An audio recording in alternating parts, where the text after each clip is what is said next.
যখন পাকিস্তান দখলদার বাহিনী আত্মসমর্পণের সিদ্ধান্ত নিল, 9 মাস যার নেতৃত্বে মুক্তিযুদ্ধ হলো, সেই মুক্তিযুদ্ধের প্রধান সেনাপতি জেনারেল উসমানীকে বাংলাদেশে আসতে দেওয়া হলো না।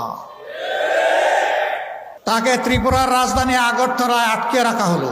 তিনি মুক্তিযুদ্ধ পরিচালনা করলেন, কিন্তু পাকিস্তান বাহিনীর আত্মসমর্পণটা স্বচক্ষে দেখার সুযোগটা থেকে তাকে বঞ্চিত করা হলো। অধিকার ছিল তার হাতেই আত্মসমর্পণ করবে এই বাহিনী। কৌশলে তাকে দূরে রেখে ভারতীয় পূর্বাঞ্চলের কমান্ডারের সামনেই পাকিস্তান বাহিনীকে আত্মসমর্পণে বাধ্য করা হলো। এবং সেই দিন 93,000 যাদেরকে লৌহ বাহিনী বলা হতো, আয়রন ট্রুপ, তাদের সমস্ত সামরিক যানবাহন, যুদ্ধাস্ত্র, রেশন, গাড়িগুড়া সব কিছু উজাড় করে ভারতে নিয়ে যাওয়া হলো। ভারত 54 বছরে আমাদের নেওয়া অস্ত্র, গোলাবারুদ, গাড়িগুড়ার কিছুই ফেরত দেয়নি, এমনকি গুলির একটা খোসাও আমাদেরকে ফেরত দেয়নি। স্বাধীনতা বা মুক্তিযুদ্ধের সময় তারা আমাদের যে সহযোগিতা করেছিল, এক ট্রিপেই সব তারা উসল করে নিয়ে গেল।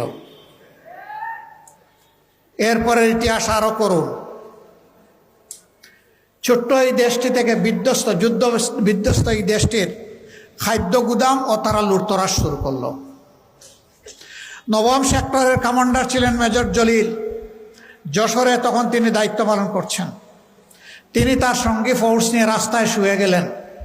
বললেন, দেশ এই জন্যে বুক চিতিয়ে যুদ্ধ করে স্বাধীন করিনি, পাশের দেশ আমার দেশের খাদ্য গুদাম লুণ্ঠন করে নিয়ে যাবে, আমার বুকের উপর দিয়ে নিতে হবে, তাদেরকে আমি রাস্তা দেব না। 18 ঘন্টা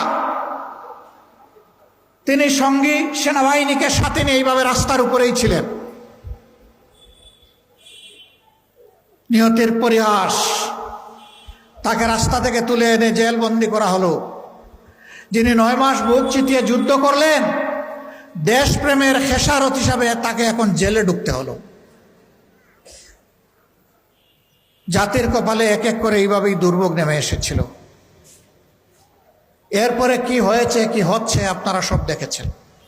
আমি এগুলো বলার আর কোনো প্রয়োজন মনে করি না।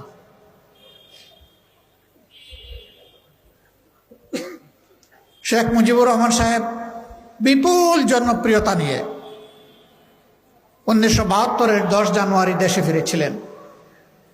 ক্ষমতাবার হাতে নিলেন। দেশ